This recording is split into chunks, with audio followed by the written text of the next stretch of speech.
Thanks for showing up to my talk. I know there's a lot of good talks every slot. I would rather be sitting in 3 other talks than be doing mine at the moment, but I'll do it and then we get to it. So this is CypherDog2.1, Attackers Think and Graph Management Need Metrics.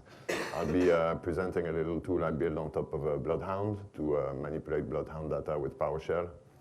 It is not only a security conference, I'm going to maybe skip a bit on the security bit, and then at the end we'll go into the PowerShell code and see how I dealt with the dynamic parameters and the pipeline and everything, if you're interested. So this is who I am, or like my handle. Security consultant ERNW in Germany. So little shop, we do great stuff for Active Directory security, and maybe you know us from the Troopers conference. So that's what we do. Born in France, live in the Netherlands, and work in Germany, so it's a bit of a European mess. I like cats, Legos, and memes, and yeah, automation, security, Windows. And yeah, Posh Bad Boy, I was coined that nickname by Jeffrey Snover at PowerShell Conference Europe for using non-regular PowerShell verbs. So he's just checking on me. I changed everything. It's all back to regular verbs. I do understand, by the way, the necessity of doing it. I was just experimenting using the Bloodhound as a verb in all my command list. It wasn't a good idea, so I'll stick with that for discoverability of your own command list. The structure of verb noun is highly recommended. Best code I ever wrote on my 3 kids. The rest is a bit sloppy. I run for the battle faction, so you're going to see that in my code, I guess. And yeah, just I mentioned the ERNW. If you're interested, we had Troopers a month ago, and all the videos from the AD security track have been posted. You can find them on this link here. I would highly recommend. We had some really, really good content. Now, the agenda for today, so simply, I'm going to start by presenting a Bloodhound 101 very quickly, but so that we all get the terminology, because I'm using that in my command list later.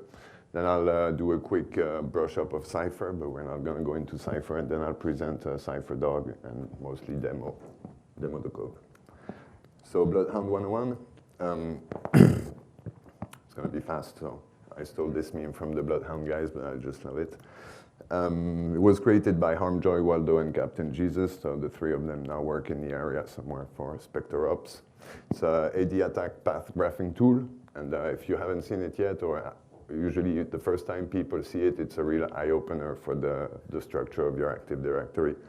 And yeah, it was designed as an attack tool, but I go around conferences and workshops and seminars trying to promote it as a defensive tool, because I think at the end of the day, we're all defenders, and this type of tool is just an eye-opener for everybody and gives you something to work on that you can actually quite quickly get results with. So where does it stand in the attack kill chain? Bloodhound is simply an internal reconnaissance tool, so there's no offensive capabilities in it. I made a POC trying to insert PowerShell in there to automate everything. It's fun, you can do it, but for today we'll stick to CypherDog. And that's what it looks like, so we'll be visiting the UI a bit later, but that's what it looks like. Sorry. So in terms of terminology, and that's linked to the Neo4j terminology, the underlying database under Bloodhound. So we talk about node, edges, and path.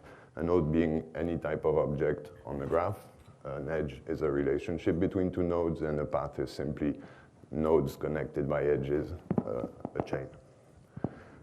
So the type of nodes in Bloodhound started with users, groups, and computers, and then throughout the successive development of the tool, they've added complexity to it. So now it also incorporates GPO nodes and OU nodes, and that does make the job of a defender very much more complicated, but also it gives you more insight on what is really possible in your Active Directory. Is that okay with the mic doing the, you okay? I hear a lot of noise, but okay. So the edges, I started with the default, so member of admin2 and has session. That was the base package with the first release of Bloodhound. Then came the ACL release. So all these edges are now on the graph. And again, they do add a lot of complexity, and they do multiply the amount of existing path. If you can manipulate the ACL and give you rights on an object, modify that object, and so on, and move like this. GPOU have their own edges, specific, of course. And then what they call the special edges, probably more for some more exotic type of attacks. So the DCOM, the delegation attack, allowed to act on behalf. So that's the latest with a primitive targeting a computer node. That's the graph, and I guess now it's time for a quick demo of Bloodhound. Thanks, Jeffrey. Thanks for reminding me.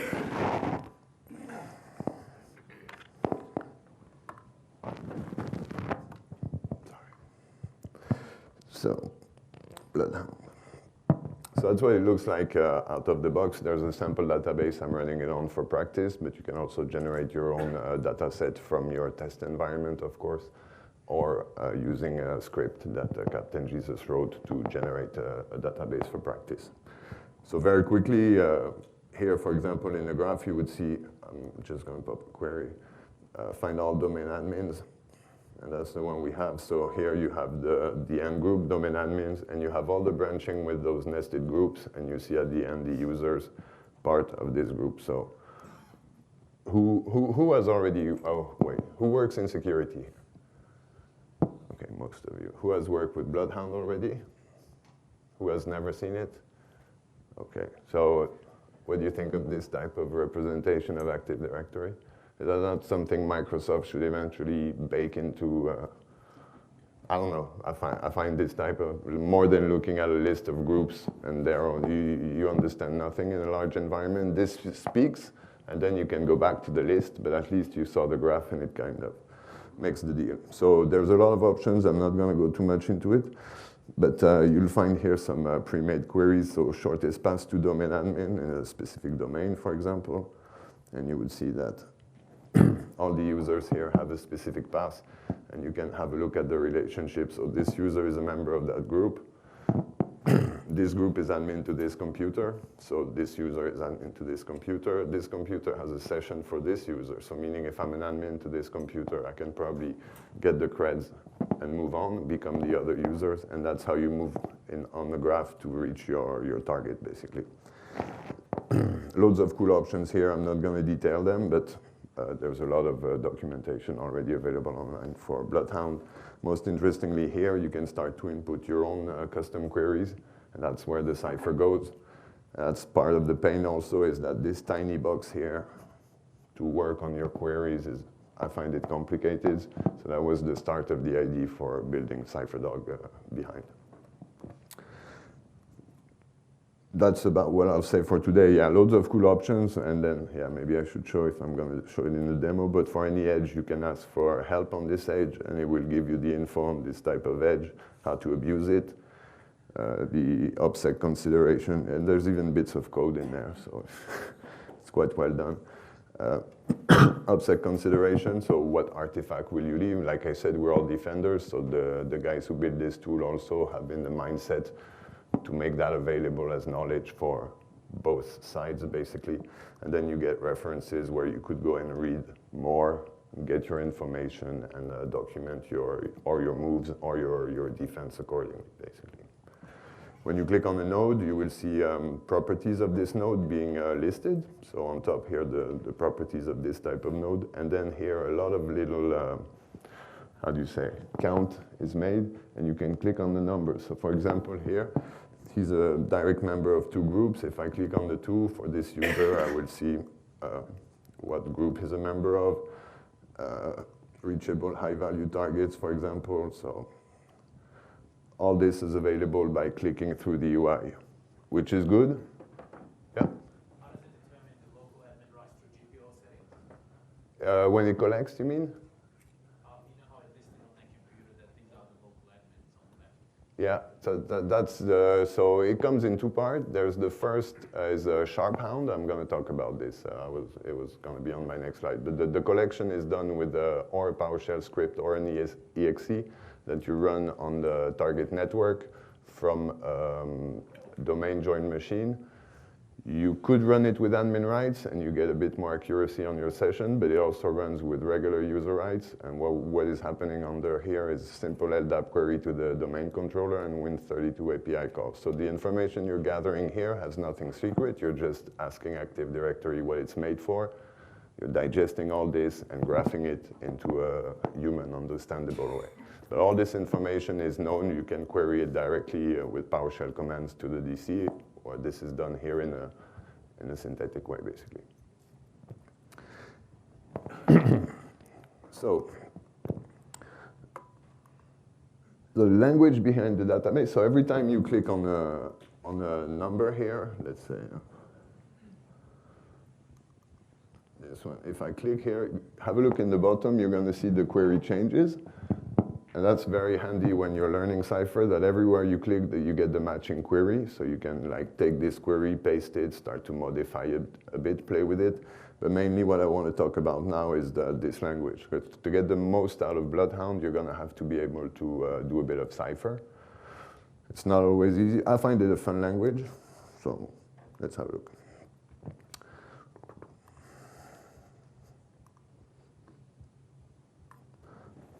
So yeah, Cypher is the Neo4j database query language. We're just using it with a specific type of nodes we gave in Bloodhound. Yeah, this one is special for Joey. So I'm going to have to talk a bit about Cypher, but it won't be too long. And the idea behind the whole module is to completely abstract the need for knowing Cypher and to ask your question in PowerShell. But I still think you should still know a bit of Cypher, right? It kind of goes together. So very simply, that's the schematic way you represent a query in Neo4j. It's very visual. So that's pseudocode, but the brackets are like this. So a node has an edge to a node. And if, for example, Bob likes Alice, then you could ask the question, who likes Alice, by not having Bob. Or you can say, who does Bob like, going the other way around. And you can simply say also, what relationships do I have between Bob and Alice? And if there were more in between, then that creates a longer path, of course. Real queries look like this. So I put colors so you can like kind of understand the way you play with this language. So here on top with my match, I'm saying create a variable A, and in there put a user with the name Achavarin. So I put him in A. Then I do the same thing with B, and I take a group with the domain admin group. And then I simply ask for a path P, which is the shortest path from A to B with any type of relationship in the middle, and return that path. So this is roughly how you build your query. I find it like little bricks of stuff you kind of plug into each other. It's a database query language, basically. So, and there's, of course, way more you can do with this, but that's what it looks like. That's how far I'll go for today. If you want to know more on Bloodhound, so I once in a while give a Bloodhound workshop, like a full day workshop, and we released the training material for everybody to use, so you can just download this. It's like almost 60 pages, I think. So there's quite some info in there to get all the background info on Bloodhound that I don't have the time to give you today. I'll leave it a bit, yeah, if you want to take pictures.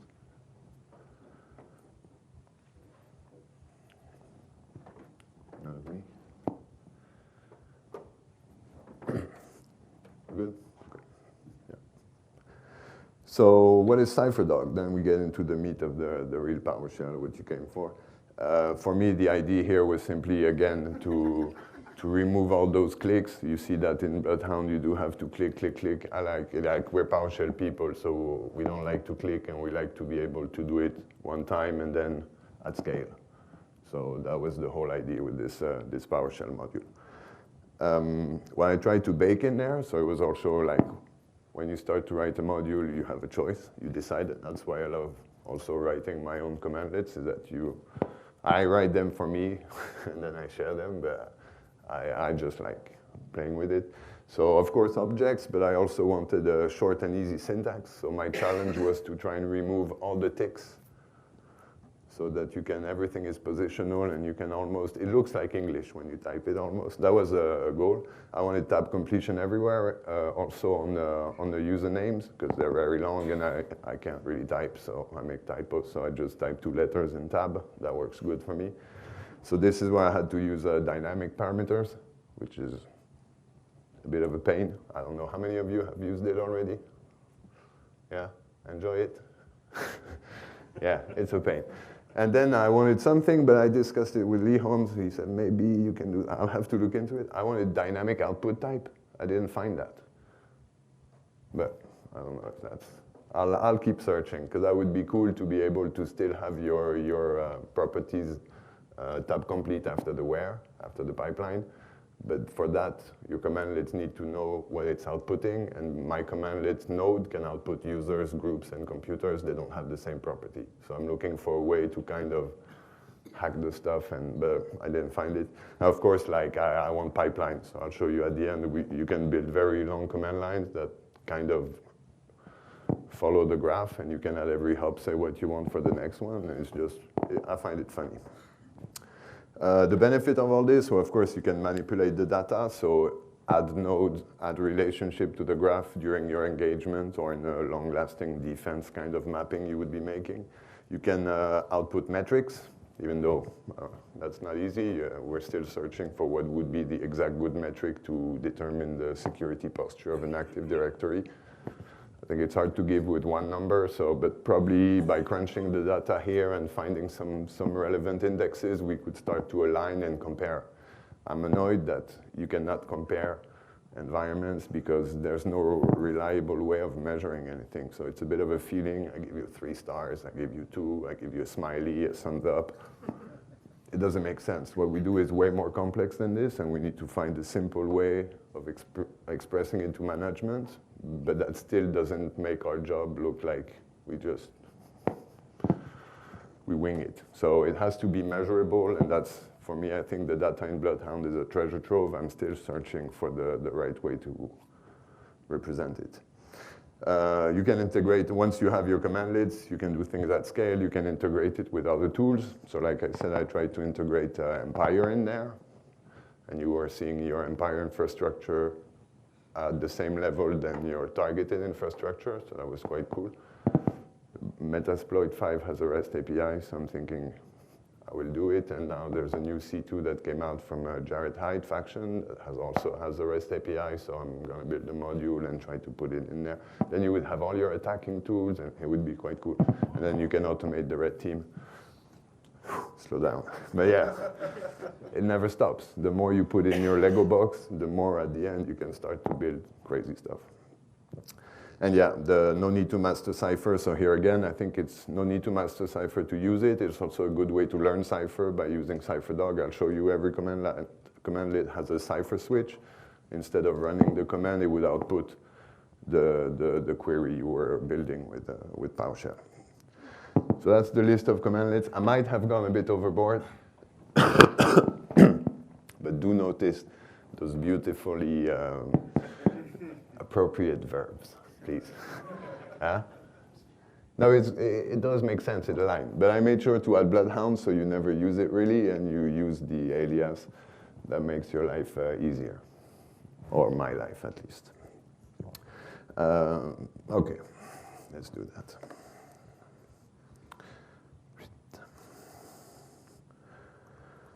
So the first commandlet you can run, but you saw that on the screenshot, is simply Bloodhound or CypherDog, and I will give you this little, how do you say it? You're still showing your slide. I'm still showing my slide. Good one.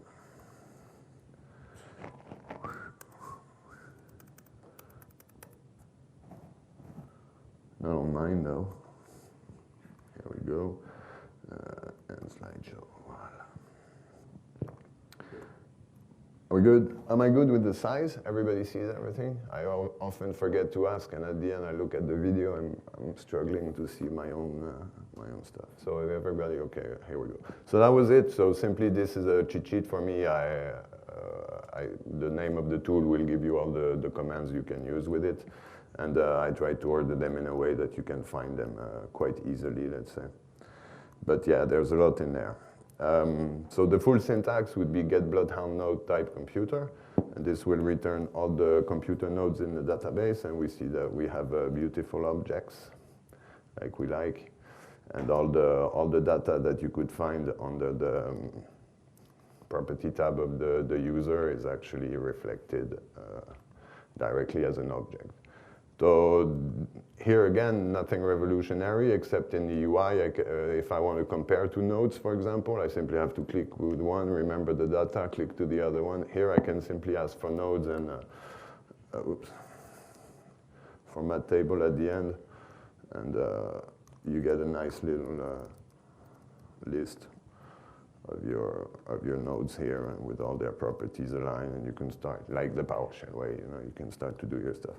Of course, you don't want to return all the nodes, so sometimes you just want to return one, that's done. And of course, I said I wanted short syntax, so this is actually the same commands than above, so node computer or node DC1. And this all, yeah, I'm going to do it because node computer DC1. So instead of having to click and all this, here you can really like, I have dyslexic hands, I like to say that, so, and two left ones. So for me, it makes it way better. And like I said, every command has a Cypher switch, so the exact command that I ran here to get the object, I can just add a -Cypher at the end, and it shows the exact query that was run. And if you were to take, or actually it puts it in your clipboard, so you don't even have to do it.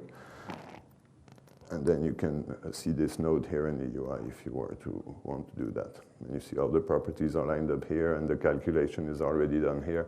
Me, the calculation, I need to use other command lists, of course, but at least the node data is present in the object. You can ask for multiple nodes. It will do it, and you can do it over the pipeline. So I don't know if it's a good practice. I did it over the pipeline by value and by property name at the same time. I want to be able to use both. So I want to be able to pipe a full object, but I sometimes also might want to be able to pull that list of accounts from a text file and pass it as well. So it does both. It might break or give an error on some, but like I said, I roll for the what's the name? The battle faction. So for me, that doesn't really matter. If it gives an error, I just try catch it. Yeah.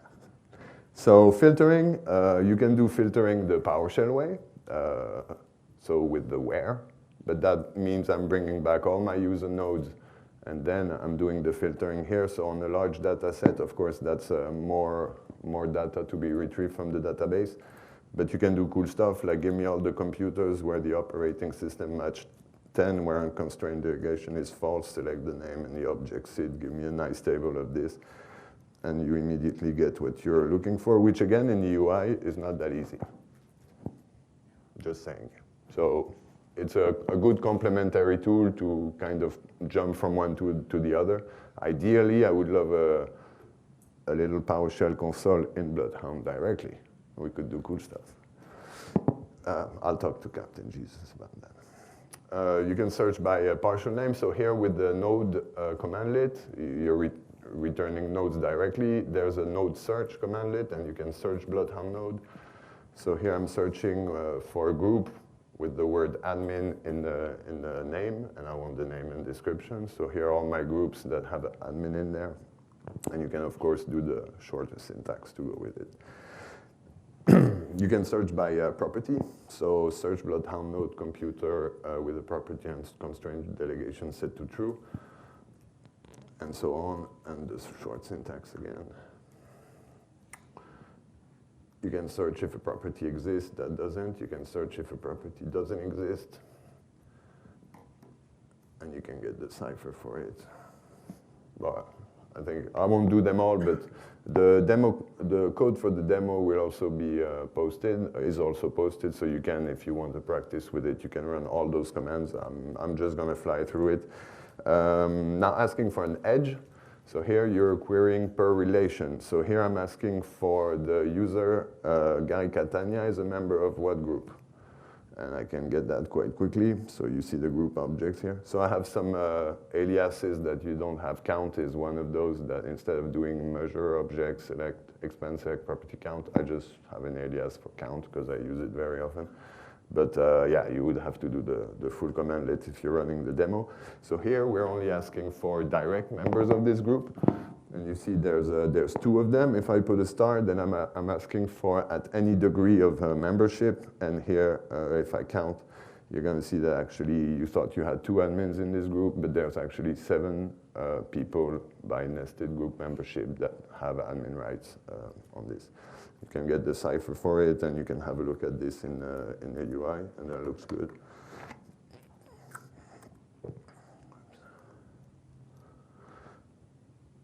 So you see the nested group memberships here. Oh, of how many groups is he a member of? Sorry, I twisted my own syntax. This one, yeah, is complicated because edge have a direction. So you need to take in consideration. I always get confused. I have two commandlets, edge and edge return or reverse, to kind of ask if you're asking for, the target or you want to know the source, basically. It's a little gem to play. And I gave an alias to where to, and that kind of makes it easier to read. In bad English, where to user Gary, member of group. So of what group is he a member of? Yeah, it's bad English, I said, but it still works. And you can, of course, start to do your filtering only for domain. So again, edge reverse is more interesting. I'll do the alias directly because this command for me looks like English. I like it. What user member of group and the name of the group at any degree, that gives you this. So you get your list of users. But let's say, what user member of group, and that's what I find really cool, is that I don't have to type everything. I'm not lazy, so it's not called lazy, but it's called, I like comfort. So you don't like to be in pain when you're working with data and you're struggling, you're making typos, and you have to. So this makes it all very easy. Now we can ask for path. That's quite interesting. I'll do the short one, but the commandlet is path from a user to a computer, then the name of the user and the name of the computer. That comes from the dynamic parameter, so this type of syntax. I have to say before that I'm going to ask for a user and a computer so that then later I can tab complete those values. So that's why the syntax is a bit like this. And you would get a path in the form of an object. So here from Azali to DC2. And if I take the same, but this time I'm saying no ACL, no GPO, let me show you this in the UI here. You could filter your edges and say, I don't want to see any of the ACLs or the GPO edges. Or you can do the same thing in CypherDog simply by specifying at the end of your query, no ACL, no GPO. And you could do no default and no special, yeah. So they're all in here. The same that you see in the UI is also set here. And if I do this, I get, of course, a different path. You see, let me do this. So the top one had a generic all, which is an ACL type of edge. I asked for the same path from same start to finish, but no ACL this time. And you see I only get those type of edges, so member of admin2 and has session, the basic ones. So this is also a very quick way for you to filter edges without having to rewrite the whole query. And if you look at the cipher that is produced from this, you can have a look at this in here. That's the path, the exact same path. I'll show it like so. So this path from Azali to DC2 is exactly the same thing that you would see here on the screen. This one. Yeah, makes sense. Can you also use the Cypher queries in PowerShell? So yeah, I'll show you this when we get to showing the code itself. Actually, all the commandlets except the one that's called docpost is the one that posts the query, the pure Cypher query. All the other commandlets are just string manipulation to build a Cypher. So actually, if you're good with Cypher, you can use only docpost as a way to send your Cypher and get objects back without having to do all the rest. Yeah.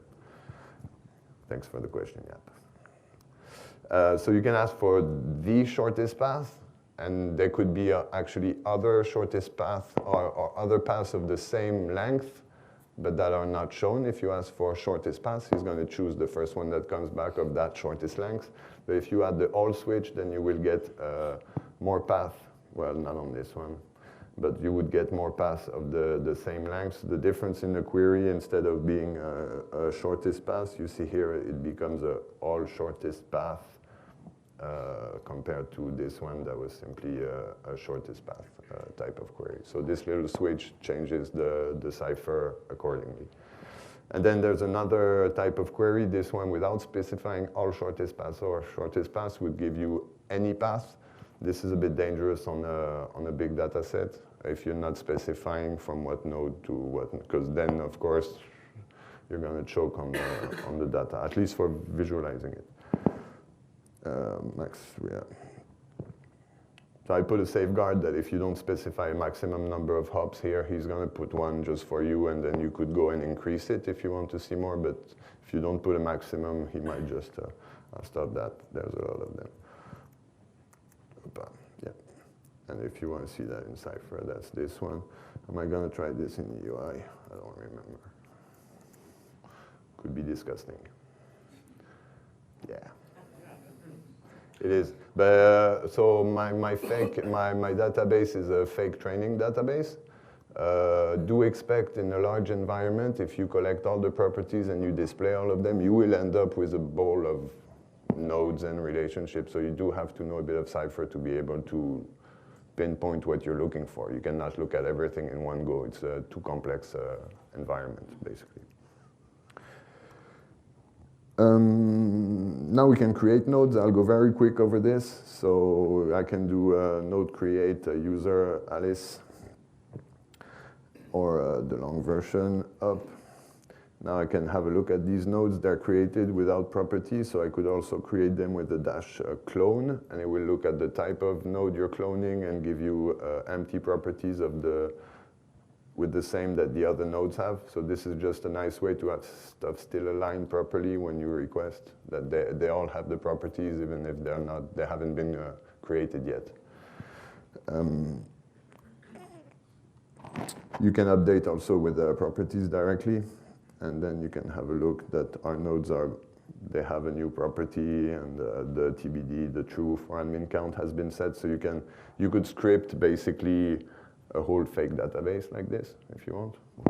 Why not? But mostly this would be used on engagement. So for example, offensive purposes, you find a jump server that hasn't been collected during the sharp hound run, for example. Then you could yourself add it.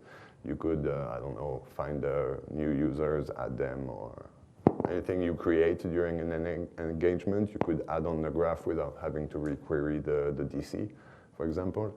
And then in defensive purposes, you can use this in so many ways. I have this idea of creating groups for events with event ID and doing correlation based on the edges and stuff. Might be far-fetched, I don't know. I just thought one day, hey, that could be cool, maybe. But yeah, I need to do my event forwarding in the lab first. So, you know, it takes time, but I'll get there. You can create edges, of course. So here I created Bob and Alice. I'm going to create an edge of owns. It means nothing, but it's just to display. And then I can ask what user owns user Bob, and he will reply Alice, for example. You can delete node, and I put the what if, because you don't want to delete your whole database by mistake when you're piping command list. So this is a lifesaver. If you're sure of what you're doing, you can delete it, and it will give you still this warning. And you can also do the force if you're scripting and you don't want any interactive pop-up for it, for example. So now that I removed them, if I ask for them again, they're not here, and I get this validate set error. So this one gets huge when you have a big data set. I don't know, maybe Lee Holmes would know a way to not get this error message. That would be something for Lee Holmes. I tried to see if I could like go into the errors and say, but I'm not good enough for that. Or maybe I should ask Matthias. Matthias probably knows. So what I do, I just try catch. Right? It's disgusting, but at least you don't get this error message. That's a tip also. You notice my errors are in green. That's a tip I give when I do a PowerShell training. The first thing in your profile, put your errors in green. Suddenly, you're allowed to make them. He's just giving you an advice. I also have this cool commandlet. If I just make an error and I don't want the whole stuff, I can do this. This one is not part of anything. It's just for me. Wait, can I? It gives me the error again, but in white. When the red is too offensive, doesn't matter. I like to make short aliases for everything. Don't come on my computer and press one letter enter, because something is going to happen. But yeah. So in Bloodhound, you can also, if you go on a user, for example, at the bottom of the user, there's nodes here, and you could start during an engagement adding notes onto your nodes, or you can do it also in CypherDog. Sorry. I got scared. So. Node user Gary, note user Gary. So we're checking, he doesn't have any notes. I'm gonna add a hello world to Gary, and we're gonna have a look, he has it. If I go back to Bloodhound, if I wasn't on Gary, which shouldn't be the case, oops, Gary, here he is. Am I on Gary? No. So that's Gary, and if I double click on him, I get his info, and you do see that I did add the note from outside of Bloodhound. I added a stamp in there just to, like, because you can do it, so I was thinking maybe you want to, like, keep track of when that was added and stuff, so you can just add the stamp, it will automatically add the date and the user that inserted this comment. You can overwrite with something new, for example, if you want, and you can delete the notes on the user. So that was for note. Yeah, won't do it at scale. Top node is a way to count, so we're entering the world of metrics here. So you want to crush numbers on the whole database and see who is the group with the most members, for example. I see here my domain users, of course, but enterprise admins has 8, replicators 8. You could, this is limited to 5 by default, but if you do limit and another number you get there, if you limit to null, you get the whole set, so you could, you get the ranking of your groups. It doesn't work only for groups, of course, and there's a switch for domain, and you can get the Cypher, okay. But you can do it for, like, membership, so yeah, I had to find a way. So top node member gives you the group, the most member in the group. Top node membership will give you the users with the most group membership. That's interesting to know, who in your environment has the most group membership. Top node admin by, so that gives you the users with the most admins onto machines. And sometimes that's revealing also. It's not who you think it should be, yeah? Does that do the nested group membership? Yeah, this one, the top does completely nested, yeah. So if you ask it via edge, you can specify here top, I'm just, give me the big number. Give me the one I want to communicate to management, basically. Top node admin 2 this time is the same thing, the opposite. So the computers with the most admins, the user with the most logons, the computer with the most sessions. So all this data can be useful in an engagement also to quickly sift through and see what are the interesting targets, where will I find the most credential material, for example. And then there's a list commandlet, so the whole catchphrase is attackers think in graph, defenders think in list. As long as this is true, who wins? I forgot. I'm a purple guy, so I never lose or win. But anyway, it's a quote from John Lambert from the Microsoft response team, and it was kind of what paved the way to Bloodhound and this new way of thinking. I fully agree with it. I think the graph, like I said, is an eye-opening way of understanding Active Directory. Once we did that, we still need to automate stuff, and I still need to go back to my list. It's not because you think in graph, you don't use the list, but you have to think in graph, right? So I think it was very spot on, and that's, I think every Bloodhound talk has a reference to this quote, so I have to have it. You can list all the computers admin by a specific users, and here you can specify if it's direct admin, for example, so give me only the name who's a direct admin of DC2. Delegated, you see I have a few more. Derivative, I have even more, and you get the Cypher for it. So is it clear for everybody, the derivative delegated? Or like the nested is the first level, so you add people by nesting, and then if you say, okay, can I use Mimikatz to get cred, then you hop a computer to a user, and then it opens up to a new series of nesting eventually. So that's the difference between delegated or inherited and derivative, where you're abusing credential to change identity on the way. Yeah. You can list the logons for a user. So I don't know, even like a normal, as a normal regular admin, how long is the query to get the sessions from a user in the normal Active Directory commandlet? It's not easy. But if you have the Bloodhound data at hand, you list logon Gary, boom, you get all the machines with all the details and list sessions on WS5, for example. and you get them. I get the users with their SID and stuff. So I find it a very handy way of filtering all this. List members of a group, list the membership of a specific user, that's different. Cross-domain, I'm gonna start speeding up. Cross-domain, so members who are users who are part of a domain and who have membership in a group of another domain. That can be interesting for hopping domains, for example, and you get the list of the from and a to, source target, and you can play with this object.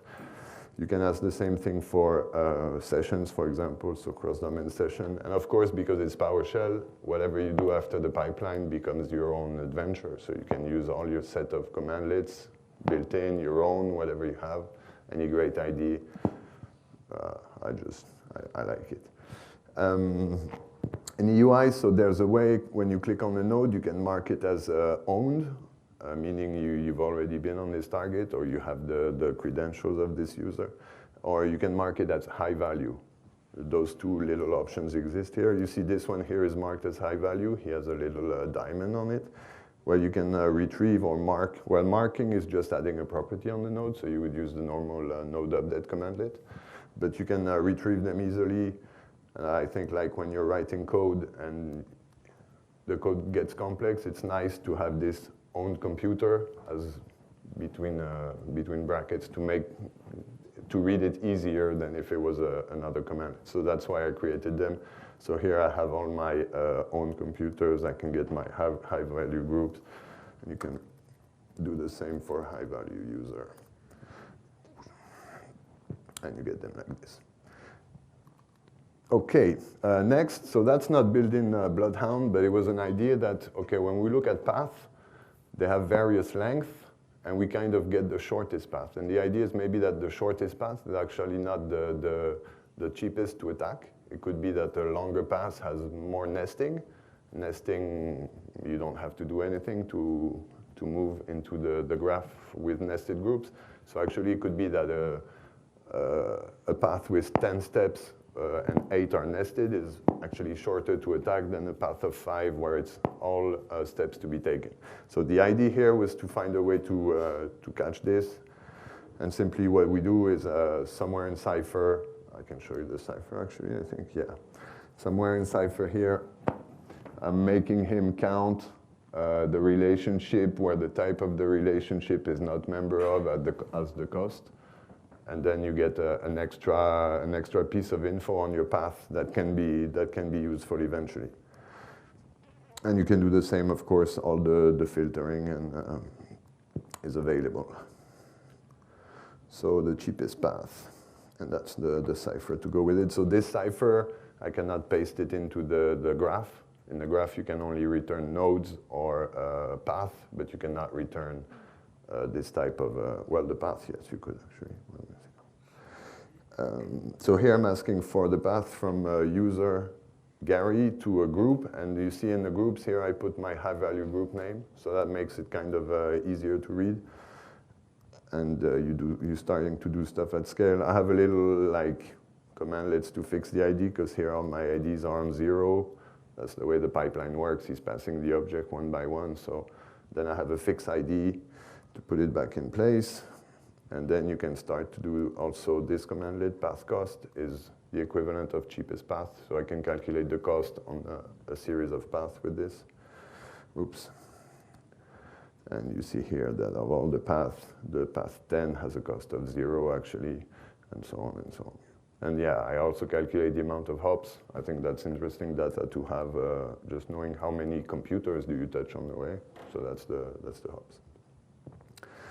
And of course, you can do select the first one and expand the path. So then you're back into give me directly the cheapest path of all those paths I was manipulating.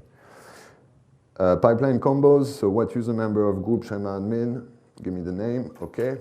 From all these users, name of users, tell me where they're logged on. Okay. Tell me where they're logged on in the subdomain with an operating system that match Windows 10. No problem. So we're filtering down the list. Same thing than before, but now I have all these computers. Tell me who's an admin of this computer. And then select the name and the last logon, sort per name, and so on. So you see, you can start to kind of pipe all your command lines into another, all your commands. And then what am I doing here? Yeah, I'm exporting it to a CSV. Just that was more for non-PowerShell people to show when you have your objects, you can start to, I don't know, put it out in a CSV file if you want. And then have a look at this CSV. And that's the data I just asked for is right here. So this management is happy. They give you a complicated questions, and on the same phone call, you post the Excel sheet. You're like, cool, that's a good admin. I like it. Don't get them used to that though, because then they're going to ask for it. Sure, you're taking your time today, you know. So, that was what I was mentioning. So if you know Cypher, your queries, then you can just insert it into between the quotes of the dog post commandlet, and that will do the exact same thing. When it's a path, you just need to transform it to path object, which is one of the internal commandlets in there. Because yeah, path returns all the relationships, so I still have to go query them all very quickly and build the objects. So there's a commandlet for that. And if we do this, you should get a nice path here. I like to format table on the path. We go. So you're back into what we saw earlier. Now, I mentioned finding an index to measure the security posture of an Active Directory. This is, again, just research. It's not yet, I don't have the real answer, but this is what we're trying to feel how those numbers change depending on different environment, and can I start to kind of baseline something out of this? So I call it the Waldo index. You just give him a group, and from that group, he's going to calculate the percentage of users that have a path to this group from your whole forest or domain, as you want. And then he's going to calculate from that group how many computers can they reach. The idea here was to communicate in a simple way, something that is hard to understand. But if I tell management, okay, these are my sensitive group, 75% of the users can reach them, and from those groups you can reach 100% of the infrastructure, then probably already it's better than a 3-star type of, I'm telling him, hey, 75% of our users have access to everything. That should ring an alarm somewhere, I hope. So of course you can do it with multiple groups, and here I'm going to do it on the whole on the whole groups. So he's doing it via the pipeline. He's pushing them one after the other. You can, yeah, out grid view, you know that. And I could do it, I think that's the relevant metric here, is to do it on what we call the high value groups, so the ones that are listed by Microsoft with a sensitive SID, so the account operators and all that. So not just your admin groups are admins in the environment. A few steps away, if you're a backup operator, you're an admin, right? So this is the way we calculate it with all this. And here only on the sensitive groups, he's giving you. So here I could say, for example, so I have 64 users, 35 of them have a pass, that's 54%. They hop 5.42, they touch 0.96 computers with a cost of 2.92, and going out, they can reach 66% of your computers are 2.5 hops away from this group. So it's a kind of mathematical way to try to represent the data. Like I said, it's not perfect. I think the graph still, if you give a picture next to it, we're kind of made to read pictures quickly. Well, what I think. What was that? Here, quickly a link to a blog post where I go into detail about like blacklisting nodes if you're interested. And this is something I added to the UI. Right here in your queries, you can also have your own custom queries. So I added a few to kind of play with a blacklist. Because like when they're doing path reduction calculations, so the workflow was to delete a node, and I don't like to delete data from the database, just in case I made a mistake. So by blacklisting it, he's still here, but he's not queried in the path. Yeah, it does slow down your query a lot because he needs to look at all the path, look at every edge, and see if there's not. So it's a bit longer, but yeah, it does work. At scale, I'm not sure. That's something else. That's the one I mentioned. So if you're interested in just pure Cypher Bloodhound, you have a link right here, and you can have this PDF.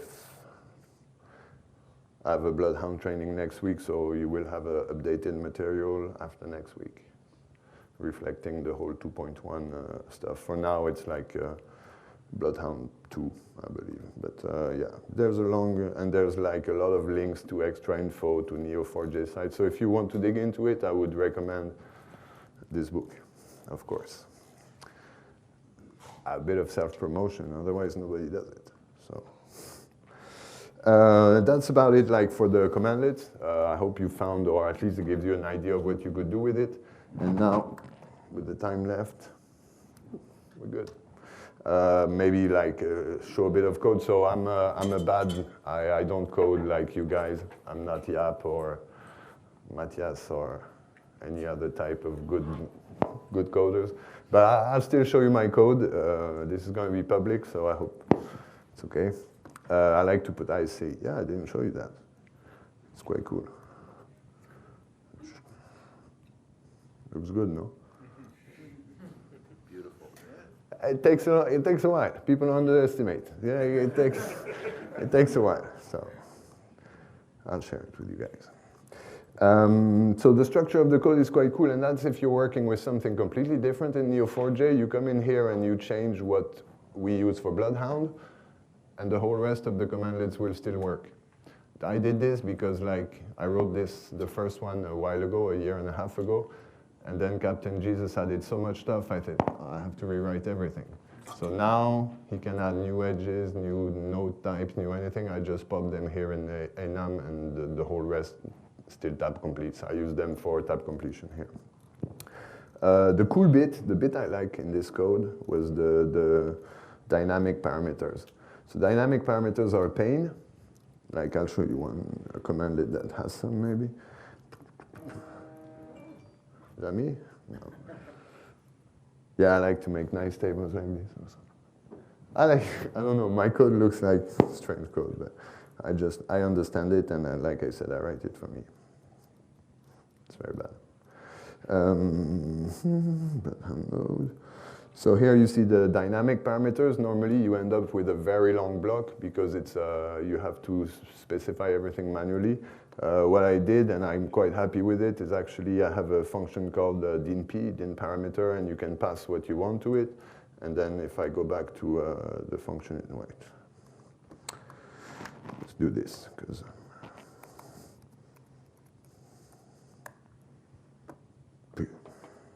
so that's the function. We're just like everything you would write line by line normally, the function does it for you and returns this object. So then it's easier. Every dynamic parameter is a single one line, and it makes it way easier to read in the code. And another cool bit, so dynamic parameters are cool, but still positioning them was tough. And I found a cool way to do it. Like, depending on the syntax, the position will change. Depending on, I'll show you the code. It's easier. Find function, get Bloodhound. I think it's in the list, node list. Yes. Shook. These are commandlets from the script monkey module I'll be demoing at the PowerShell Conference Europe. They're funny also. There's a whole set to manipulate ISE from the command prompt. Anyway, here in the list, you see that my position of the parameters is actually a variable. And the only thing I do, like if this one applies, I pump so that my syntax stuff are not in the same place. I can add derivative if I'm asking for admin2, for example. I don't know if that makes much sense, but if you're playing with it and you think, hey, how would you do that? That's where it happens here. It's just with the naming the position here, and then then I increase it of 1, and the other time I increase of 1. So actually I'm pushing the rest of my parameters if I need to. They're going to be in a different position. So that was quite a funny, I was happy when I found how to do this. Yeah, it's late, it's night, you have an idea in your head, you're coding it, I love it, and then you're trying to find a way to do it. I think that's why PowerShell is so fun, is that you can achieve results alone, and then suddenly you end up presenting them in front of people at PowerShell submit. So I'm like, this is crazy. And people come and see you and they say, I use your code. I feel warm inside. That's for you. Turning to you, yeah. That was about it. Let me see if I have slides left. Maybe a couple of memes. No, not even. So takeaway, yeah, Bloodhound is awesome, and it's not only for defense. So if you're just even a regular admin trying to get the approval from the security guys, run it. And maybe if they didn't, or have them show you the result if they did. And if they didn't, do it with them and say, hey, can we have a look at our AD in that way? That looks cool. Can we try this? Ask them first, because you're going to be sending a lot of traffic to the DC. You don't want them to come to your desk and say, what tool are you running here? But if they're watching, like you only hear what you're listening for, right? So I'm not saying everybody catches Bloodhound, but a good defense team might smell something. The code is on GitHub, on my GitHub page, including the demo code. If you have questions, you can find me on Twitter on the Bloodhound Slack. And again, here I would recommend for any hacker or attacker, defender, the Bloodhound Slack is not only about Bloodhound, but about a lot of various security topics, detection, and all this is included. There's a channel for everything, but there's a channel for CypherDog, and there's a channel for Cypher queries, so you can come here and just ask questions. And in the main general conversation, sometimes Sean Metcalfs pop up to answer your question, or Benjamin Delpy, or so you do get the right answer usually, and that's quite cool. And I guess that was, oh, I'm not even presenting it, sorry. I guess that was it. So if you have questions, you can ask, and if not, thank you all. Jeffrey Snover for PowerShell, Yabrasa for pushing me to talk on stage, because even though I'm dead scared when I enter the stage, I love doing it. Getting out of the comfort zone and sharing my joy and pain with you guys is something I like. The organizing crew for having me, of course, and for putting up this show, so it was really cool. And yeah, that's about it. Questions?